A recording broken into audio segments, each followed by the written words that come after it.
ජනාධිපති මාධ්‍යංශයේ විසින් නිකුත් කළ විශේෂ නිවේදනයක් අර්ජුන් මහේන්ද්‍රන් මහතා මෙරටට ගෙන්වා ගැනීමට අදාළ ලිපි ලේඛන වලට ජනපති අත්සන් තබා යනුවෙන් ශීර්ෂය සඳහන් වෙනවා. රටට මොකද වුනේ? ඇවිල්ලා මොකද කරන්නේ? මහා බැංකු වංචාවට සම්බන්ධ වෙලා අධිකරණයේ රතු වරෙන්තු නිකුත් කරලා සිංගප්පූරුවට පැනලා ඉන්න අර්ජුන මහේන්ද්‍රව ලංකාවට ගේනවා. මේක වැඩි කියන්නේ නැතුව කරන්න හිතන් හිටියු. රටට මොකද වුනේ? දැනට ඔහු සිංගප්පූරු ජාතිකයෙක් යම් නීතිමය බාධාවන් ප්‍රමාණයක් තියෙනවා. ඒ වුණත් අපි මේ පිළිබඳ නැවතත් අවධානය යොමු කරලා තියෙනවා. ඔහු මෙරට ගෙන්නා ගැනීමේ හැකියාව පිළිබඳව. යථාර්ථයේ කතා කරද්දී අමතුමා මේ උදර්පණ නීතියත් එක්ක ඔහු මෙරටට ගෙන්වා ගැනීමේ කාල සීමාව නොපෙනෙන ඉමක තියනවා කිව්වොත් ඒක නිවැරදිනේ. ඔව් යම් මම එකයි කිව්වේ යම් ගැටලුකාරී තත්ත්වයක් නිර්මාණය වෙලා තියෙනවා. නමුත් අපි ඒක ඒ විදියටම මේක ගැටලුවක් හැටියට සලකමින් නැත්නම් රාජතාන්ත්‍රිකව යම් උත්සාහයක් දරමින්. රටට මොකද වුනේ?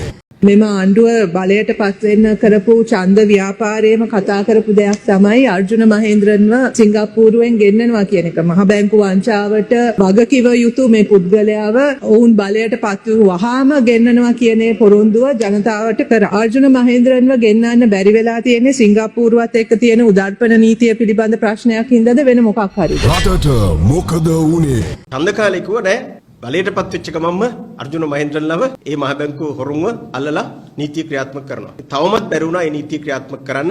බැරි වුණා නෙමෙයි කරන්නේ නෑ. ඔය කවුරුත් කයිවරු ගහනවා විතරයි. ඇත්තටම ඒ හොරුන්ට දඬුවම් දෙන්නේ නැහැ. ඒ රටේ වැරද්දක් කරොත් තවත් රටකට අදාළ වැරද්දක් කරොත් නීත්‍යානුකූලව විධිමත් ක්‍රමවේදයට අනුව ඔවුන්ව ගෙන්වාගෙන දඬුවම් දෙන්න පුළුවන්. ඉතින් ඒකට ක්‍රමයක් තියෙනවා. ඒ ක්‍රමය අනුගමනය කරනවා නම් දැන් හොඳටම කාලය ප්‍රමාණ. දැන් ගොඩක් කල් ගියා. මෙච්චර කල් අතගගා ඉන්න දෙයක් නැහැ. රටට මොකද වුනේ?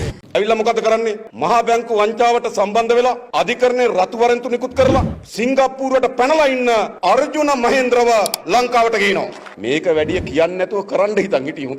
මගේ මිත්‍ර අනුර කුමාර මැතිතුමා ඌ කියන්නේ මගේ යාළුවා කිව්වට මහා බැංකු වංචාව පිළිබඳ පරීක්ෂණ කරලා ඔයා අධිකරණයට ගෙනියනවා රනිල්. රටට මොකද වුනේ?